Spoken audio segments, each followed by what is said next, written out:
Hi everyone, welcome to Summer, a program in which we invite an expert each month to discuss a topic from their area of expertise. And in this episode, we are delighted to have Christiana Serle to talk about mindfulness. As a former colleague, athlete, and current triathlete, Christiana always believed fitness and nutrition were paramount to improving performance and overall health. But her perspective shifted completely when she attended a 10 days, silent meditation retreat in 2014. And through that experience, she began to unlock the power of the mind and the body connection and began applying mindfulness principles and techniques to areas in her life like eating, parenting, and friendships. Christiana now helps high achievers find presence through one-to-one coaching and working with organizations. She has over 200 so far to design wellness programs for their employees that center around mindfulness.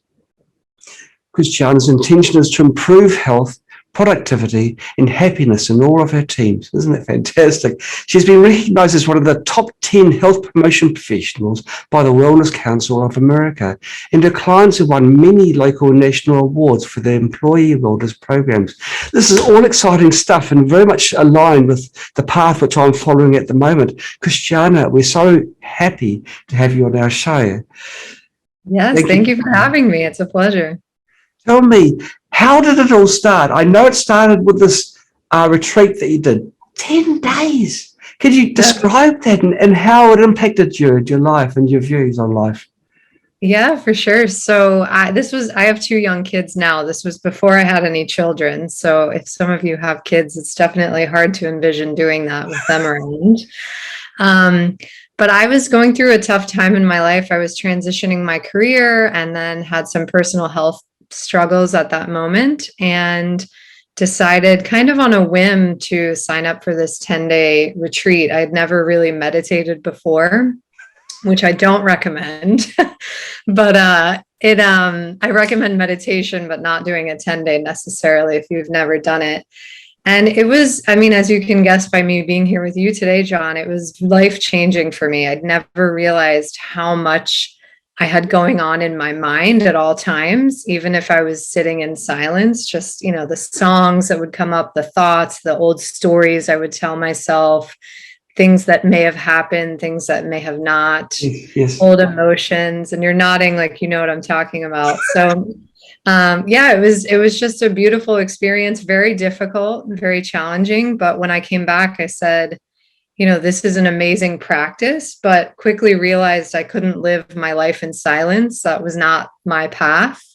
So I had to learn kind of how to bring the principles that I had learned into a life that does have a phone and speaking and communication in many forms. So that's kind of how I started on this path. So you went from without doing any meditation basically at all to 10 days of silence, of pure meditation, which is high level. Are you the sort of person that does things full on or nothing? You go right into something? Yeah, I tend to be. I think in that case, I knew I wanted to make a life change. And I think, you seems like you would understand this too. I just had an intuition that this was kind of something that I needed to do.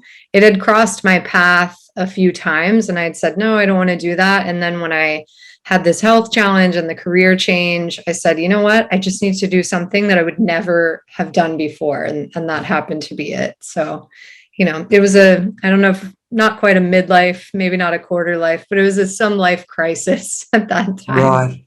And a lot of people do experience those sorts of crises, but there can also be opportunities to make a big change. Now you turned your crisis into something extremely good because now you're mentoring people, you're improving the lives of thousands of people, which brings me to the point. Just what is mindfulness? Sure, great question. So mindfulness technically is, if you want to get into a definition of it, it's awareness of the present moment without judgment. How I like to use that in kind of layman's terms is just really paying attention to what you are experiencing in the moment. So if you're brushing your teeth, most of us are not mentally there for that. But if you're being mindful, you're paying attention to the water as it comes out of the faucet, the smell of the toothpaste, the feeling of the bristles of the toothbrush as they kind of touch your teeth or your gums. So it's about bringing awareness to these different things that we do throughout the day. Like eating is a big one I get a lot of questions about. If you pay attention to what you're eating, you might actually find that you eat less. You might find you eat more. But you're going to enjoy it more, most likely. How will mindfulness help people in day-to-day life activities? You've talked about brushing teeth, but during the course of a day, how can it benefit someone? It'll be hard for many people to understand. I think, well, brushing teeth is kind of nice and it's zen, it's in the moment, but after you brush your teeth and you're doing your day-to-day activities. Yeah, so there's a lot of ways. I mean, I think you can apply mindfulness to every area of your life. Like I mentioned, eating is a big one. I think most of us, especially in this day and age, tend to eat on the go. We're eating standing up. Maybe we're eating while we're working at the same time. And so we're not fully present. We're not paying attention to what we're actually doing. And in the case of eating, we often overeat or we're not satisfied. I always say sometimes I'll grab a cookie and all of a sudden the cookie's gone. And I'm like, wait, what happened? Like, did I actually eat it? And you realize, yes, you ate it, but you didn't take the time to enjoy it. And so your body doesn't, your mind doesn't realize that you had it. So you might eat another one. You might eat 10 more. So eating is a big one. Same thing with just physical activity. You might find that your body needs certain things on different days as you pay more attention to how you're feeling each day. Some of us might need music to work out to some days, and other days you might want to do something slower, like maybe going for a walk with a friend, and that counts as your exercise for the day. But a big one, and one that kind of has made mindfulness famous, so to speak, if you want to say that, is stress management. So by being more present to your day-to-day experience, your moment-to-moment experience, you can actually reduce your stress and reduce your anxiety, because now you're more aware of how things are affecting you that are around you. And you can use tools that I'm sure we'll talk about in a little bit to reduce that feeling of stress, that feeling of anxiety. A lot of what you've talked about sounds kind of the benefits one gets from meditation when one becomes aware of the universe and calm. And in fact, mindfulness was born from a certain 10-day retreat. How do the two differ? So great question. So I look at it as meditation is a tool for mindful living. So meditation is when you take time out of your day and you sit and meditate, whether you focus on your breath, which is mindful meditation. Yes. Or you could do a mantra meditation. Some people like ones where, you imagine yourself on a beach. There's a lot of different types of meditations. The one for mindfulness is we constantly focus on our breath. So that's meditation. And then mindfulness is kind of where the rubber meets the road. It's once you're done with the meditation and you're stuck in traffic and someone cuts you off, how do you respond to that situation? Do you respond mindlessly by reacting and yelling at them and honking your horn? Or are you conscious enough to take a breath and say, okay, this wasn't ideal. I wouldn't choose this, but I'm going to accept that this is my current experience in this moment. So another way to look at it for those of us that are exercisers is, you go to the gym, you lift biceps, or maybe you do squats. And, you've taken time from whatever else you have that day to go exercise the body. That's kind of what meditation is. It's exercise for the mind, focusing the mind. And then when you leave the gym and you have a package arrive at your house and you have to use some of those muscles to, pick it up, that would be the mindfulness. So it's the real world application of the meditation. Okay. I'd say almost certainly, it's almost it is like that stress levels today are more than they were for our ancestors. And I think that application of any techniques that can reduce stress levels It's got to be beneficial for our health. But what signs can people look out for to see that their stress levels are beyond normal, and something needs to be done? Yeah, so stress is interesting. Our stress from our ancestors that you mentioned, it's just different. When we were being chased by a saber-toothed tiger, that might be a little bit more stressful than our phone battery dying, for example. So, it's just different stress. And I use that example also because what stresses you out is going to be very different than what causes me stress. So it's a very unique experience for each individual person, because I have my own culture, my own family relationships, my own health that I'm managing. And so what causes me stress is going to be different than what causes you stress. And then additionally, how we respond to it is going to be different as well. But some common things to look for are, this feeling of maybe tightness in your chest.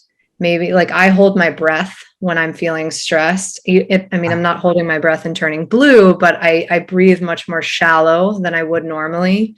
Others might experience sweating, or just a feeling of tension. They might notice their fists are clenched. My 6-year-old son clenches his fists when he starts to feel, a little bit stressed about something. Some people might notice a furrow in their brow, clenching the jaw. But over time, these again have different effects on people. But if you're having trouble sleeping, I always tell this story. So if you meet my husband, you can feel free to ask him about this, because this is a story of his. But when I first met him, he had a hard time sleeping through the night. He would fall asleep, but he couldn't stay asleep because he had, anxiety and stress because of his job, that he couldn't stay asleep. He would wake up with racing thoughts. So, over time, this chronic stress, which is different from short-term acute stress, if you're cut off in traffic, to use the example I shared before, that's momentary. Once that car drives away or a few minutes later, it's over. But if it's chronic and it's constantly affecting you, you might notice trouble sleeping. Some people also notice issues with their stomach, maybe irritation in the stomach, that kind of thing. The body starts to break down. So you might see those types of things in your, stress eating, for example. Some of us like to eat, a lot of food when we're feeling stressed. So again, that's where the mindfulness comes in. You just have to start to become aware of what affects you, and then how do you respond to it in your body and in your mind. It's almost like tuning in with your emotions and your own feelings, and the sensations that your body's receiving. Exactly. Yep. You got it. Wow. So is it difficult to do? Can someone just immediately start applying what we've discussed over the last quarter hour, or is there other stages that one must take? So the answer is, it is easy to do, but it's difficult to remember to do. That's one of the things we joke about in our circle is, one of the hardest things about it is to remember to practice.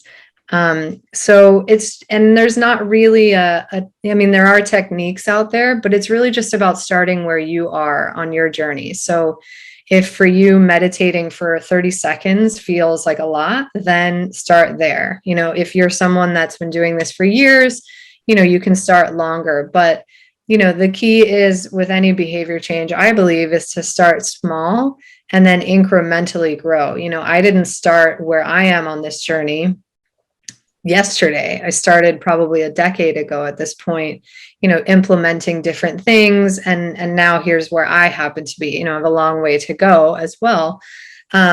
But that's what I would say is, it can be difficult, because once you start to become aware of those emotions that you talked about, John, that those sometimes can be difficult. That can bring up things that might be challenging for you to realize, like, oh my gosh, I never noticed that I reacted to this situation in this way. And maybe that's not how I would want to be perceived by someone. So that can be a little bit tough, but to begin, as far as doing a practice right away, it's pretty simple to begin. Okay. Okay. And it can be free, which is nice too. It is. It's a personal thing. It's when it's self-improving, isn't it? But you've got to Mhm. self-discipline as well. Is it difficult to maintain the pattern?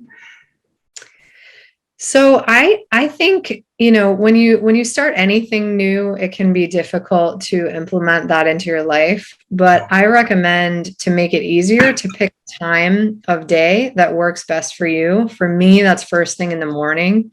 So I get up before anyone in my house and I do my meditation practice in the morning. And then that helps me be more mindful throughout the day because I've started my day with that sense of calm. Right. Now, I mentioned I have two young kids. Sometimes they don't follow my schedule. So they get up early too. So, you just have to go with the flow a little bit with that. But again, starting small. So my husband and I actually sort of found this work together and we started and we just said, okay, what is something reasonable that we really feel that we can achieve, but will still be a little bit challenging? So we started with just 10 minutes a day. And we had a little chart and we had stars. And every time we did it, we got stars. And, we started with a month. So we said for 30 days, we're going to each do 10 minutes a day. It didn't have to be together. But for us, that kind of got the habit going. And then once we finished 30 days, we fell off the wagon and then we had to start again. And so I think it takes, and research shows that it takes more than 60 days to complete, to make a habit, have it stick. Yes. But it can be longer if this is something that's difficult for you. It can be even longer. So for me, it was probably closer to 90 days to really make it a habit and feel like I could tell when I missed a day.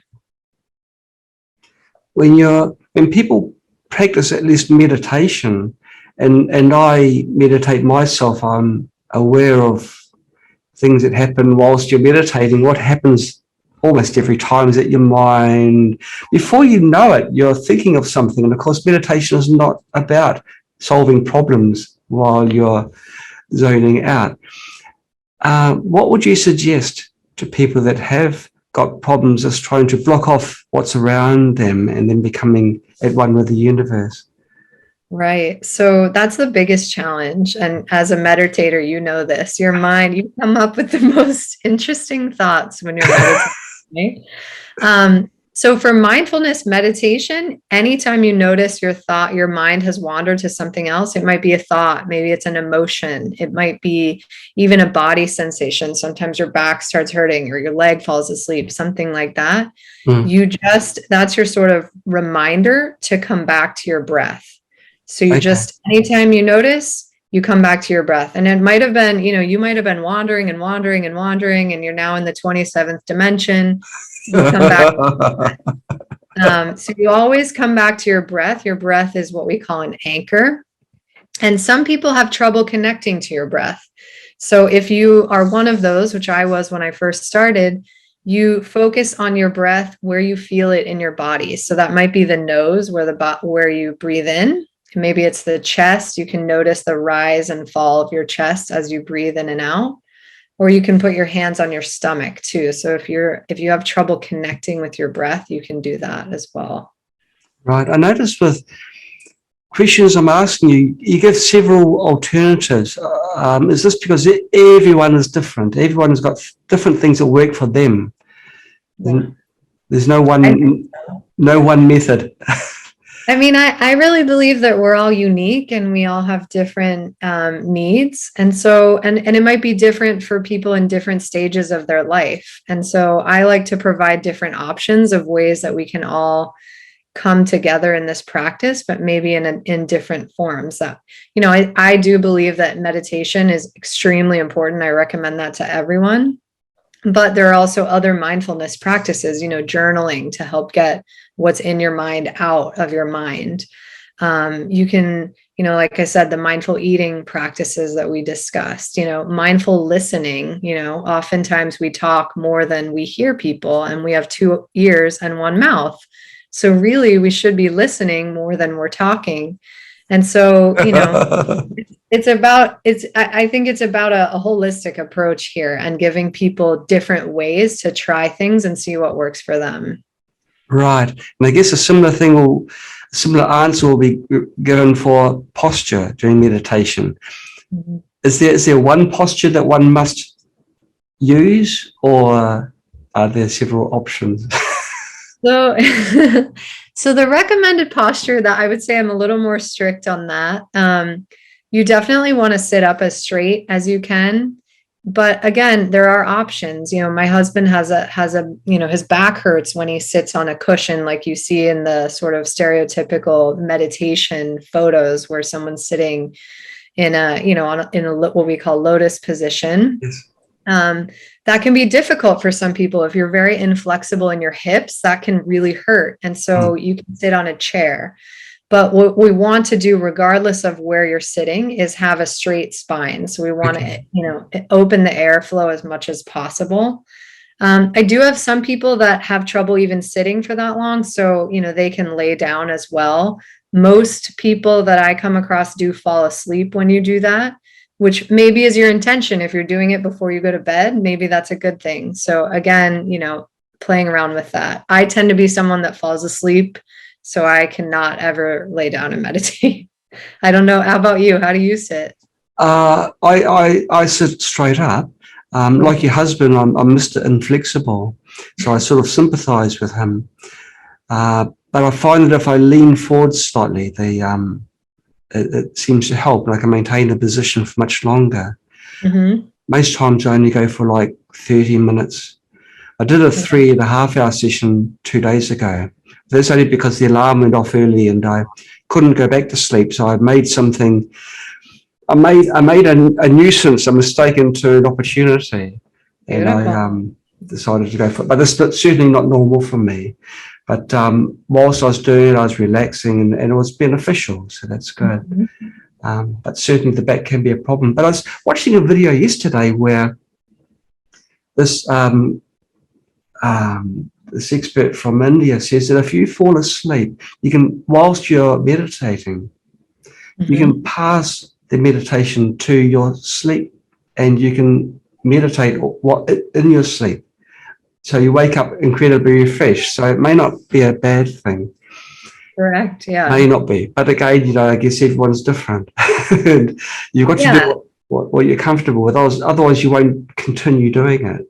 Correct. Yeah. Yeah. And I'm sure you've had that. I have done meditations where I know I'm probably going to fall asleep, and it is a very deep sleep when I do that. So again, it's just, if you're trying to meditate and you have to go to something shortly after that, then maybe not lying down is the best option. What clothing would you recommend whilst doing mindfulness meditation, or during the meditation during the start of the day? Is there any sort of clothing recommendations that you would make? I just think be comfortable. I've done meditation, and you can really do it in any clothing, but I think being comfortable, both temperature wise and being in whatever position you do choose to sit in, something that allows for that. Okay, so we've covered meditation. Are there any other techniques that complement the practice of mindfulness? Mm-hmm. Yeah, absolutely. So we talked a bit about eating. Just when you are getting ready to eat, one quick, thing is to just look at the colors on your plate, notice what the colors are, and use your 5 senses. So that would be sight, smell, if there is a sound, depending on maybe if you're cooking the meal, notice the sound, any textures, and then finally would be tasting. And so if you go through those 5 senses, that can help you enjoy your meal more and be more present for it. And just incorporating some of these, what I call micro practices, into your day. So maybe you're not, maybe you've done your 10-minute meditation for the day, but you're heading into a meeting and you don't have 10 minutes prior to it. One tool that, is, I guess, you use in meditation, but you can use through your whole day, is paying attention to your breath. And so you can do different practices of maybe you just take 3 deep breaths before you join the Zoom call, or maybe while your camera isn't working, like mine was, you take a couple of deep breaths at that time. And they can be, I like to do deep breathing. I recommend deep breathing that helps calm the nervous system and just sort of recenters you in the moment. So paying attention to your breath is a very important practice of mindfulness, because you can notice that at any point. If you're waiting in line behind someone, you can pay attention to your breath. If you're on the phone with a family member that may be triggering you, you pay attention to your breath. So noticing that throughout the day. Also movement. So mindful movement, tends to be slower movement of the body. A lot of people would call it yoga. You can do some stretching, but just really pay attention to how your body is moving. You can also walk very intentionally. Those are just a couple of ways that you can incorporate it. Also, like I mentioned earlier, journaling to me is a mindfulness practice. I like to journal with using a gratitude practice. So just asking yourself, what are 3 things or even one thing that you're thankful for today? Yeah, the tough days will be one thing. Correct. Yes, absolutely. But even on a tough day, which we all have them, right? There's always something to be grateful for, whether it's just simply the roof over your head, or, clothing, or something to eat, someone that said hello to you. There's always something. You can always find something small to be grateful for. And I believe that that's always true, no matter what is swirling around you in your life, as long as you're breathing. This is a quote from Jon Kabat-Zinn.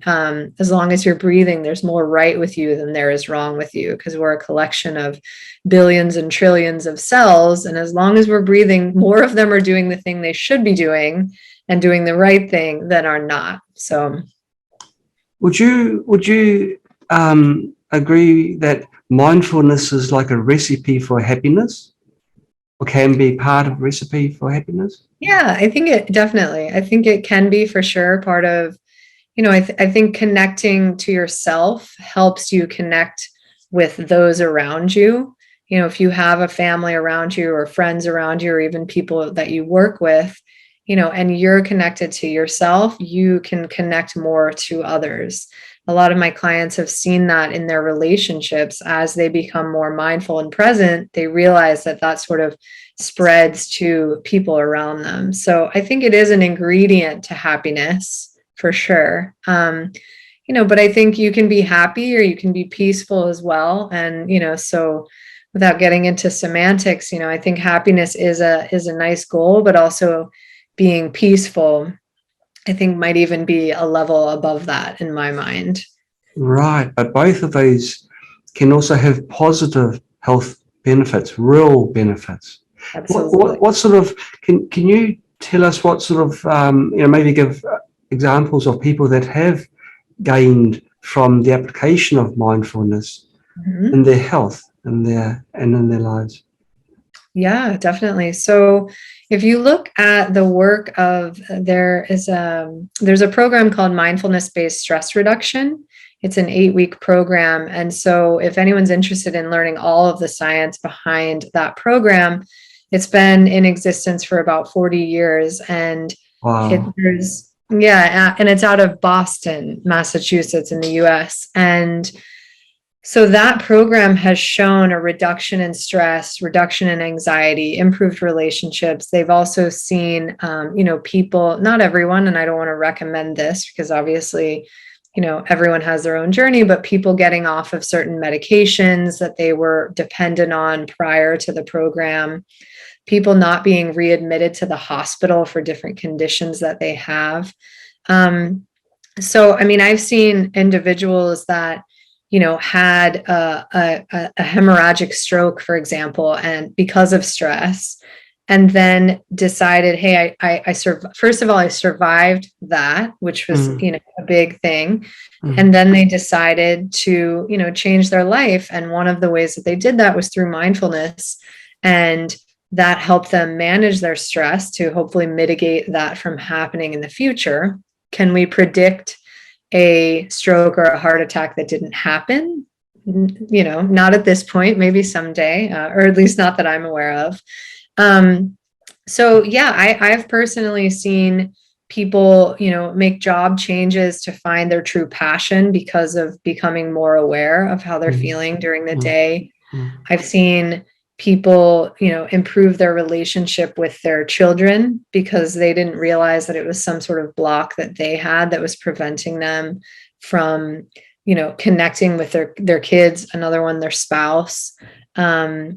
People becoming better leaders just because now they're more compassionate. They're aware that people might have more of they're more aware of the things that people deal with, that we're all different and everyone's coming to the workplace with different things going on. And so being more compassionate in that way.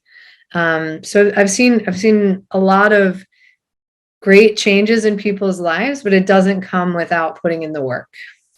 Can everyone do it? I believe that everyone can do it. Yes. Okay. It's when I was listening to you before, regards to having a better relationship with your family and friends. I guess if you become more perceptive to detail, you could see the micro expressions that people give, and then this little, you could see early signs of someone being displeased with something, and remedy situations so that it doesn't doesn't boil to the surface. Right, exactly. Yes. Yeah. And you become more aware of yourself becoming agitated, for example, at someone else. You're saying, okay, my chest is getting hot, my breathing is getting shallow, like I mentioned earlier. Okay, something's happening, that something's triggering me. And then you can either choose to step away from that situation, or maybe take some breaths to yourself, to sort of calm yourself so you're not just reacting to the situation. And that's a big one. I mean, reacting versus responding. Reaction, we just do without thinking. You just fly off the handle at someone. Whereas responding, you're choosing your response. So you're taking that extra moment to, reflect and choose, do I want to respond in this way? And you may still respond the same way, but at least you've had a choice in that. Right, the 3-second rule.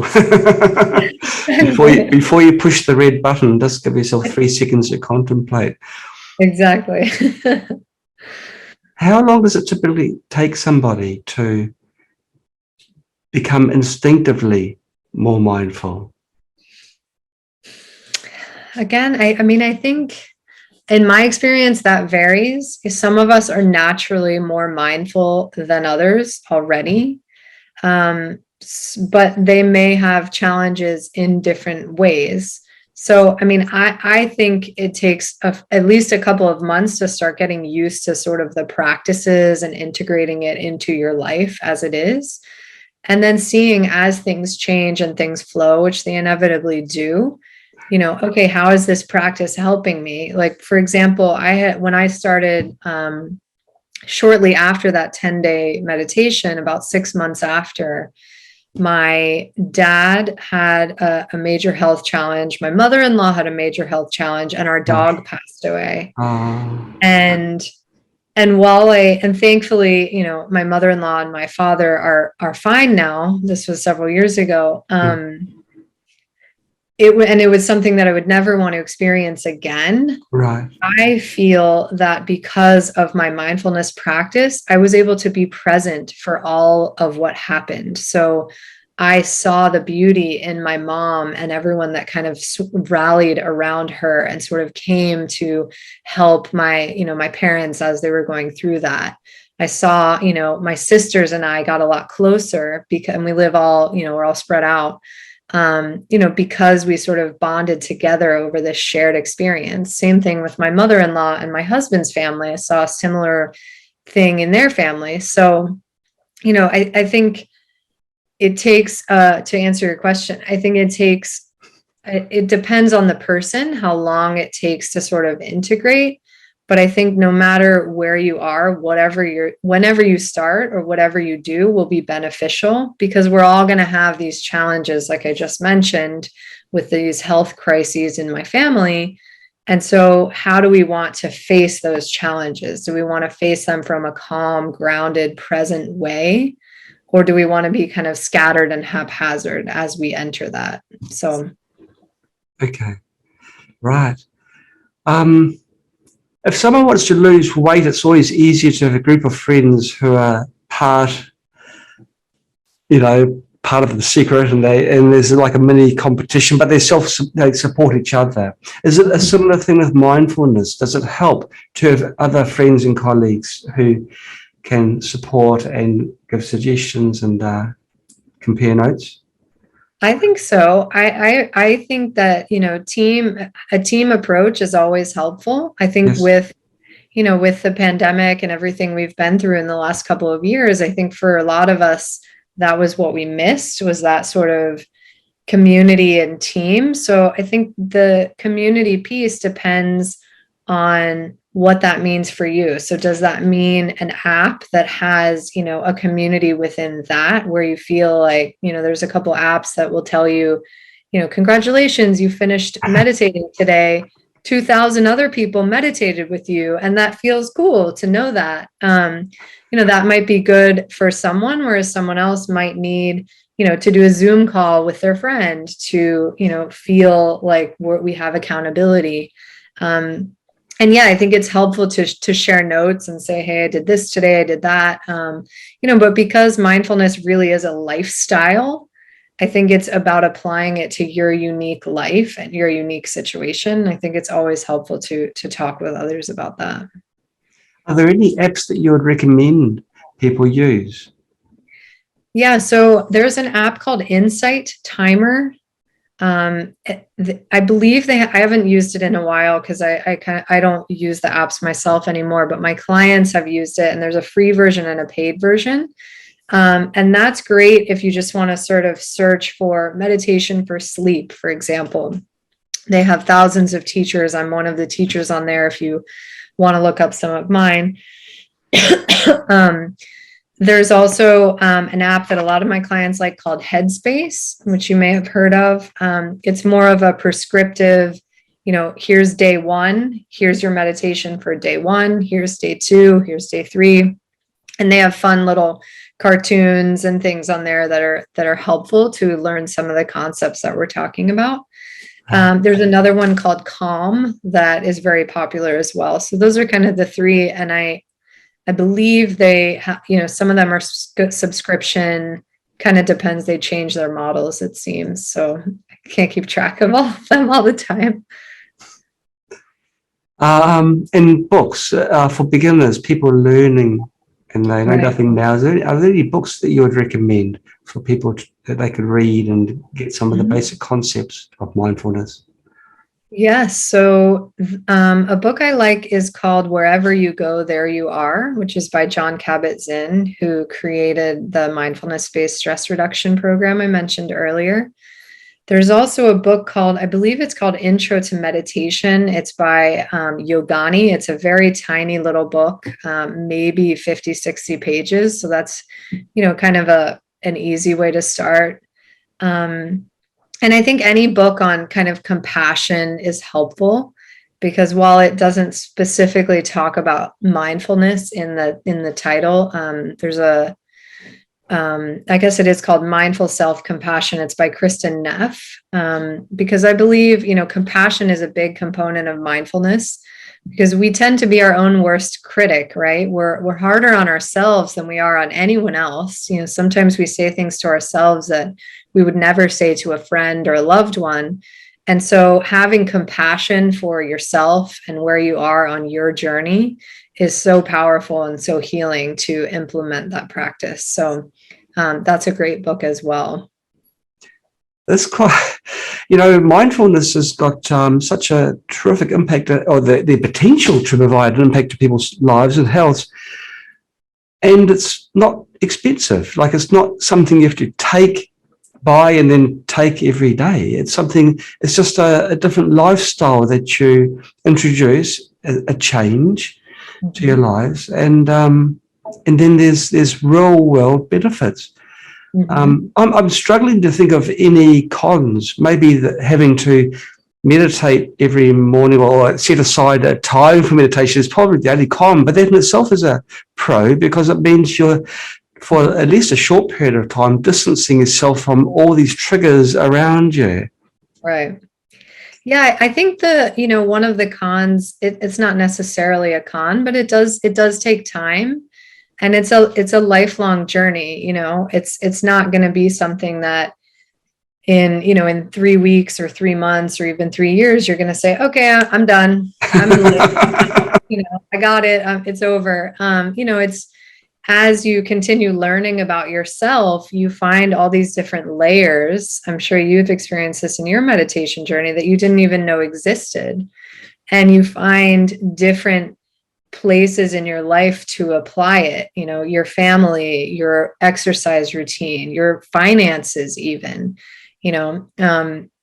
eating, as I've mentioned a few times, family, relationships, even technology, mindfulness over your technology use. Right now, that's a big topic. And so, there's just so many ways to apply it that sometimes it can feel overwhelming, and it does take time, as anything should. I'd like to thank you for the time that you've gifted to us.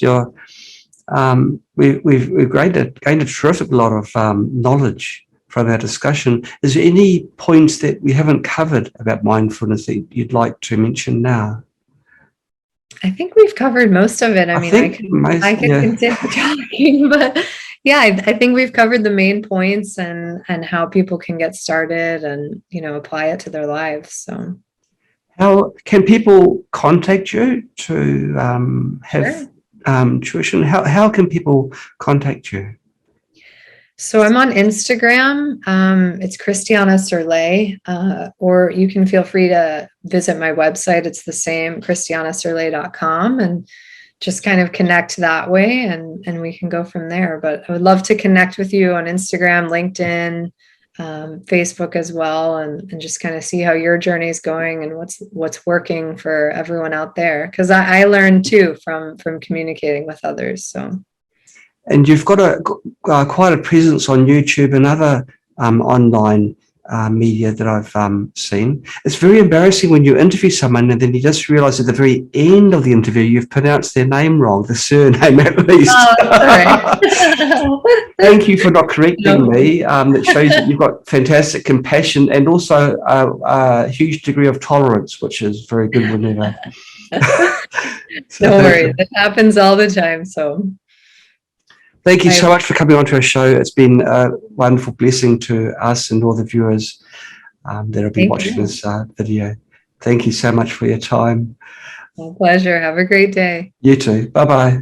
Bye.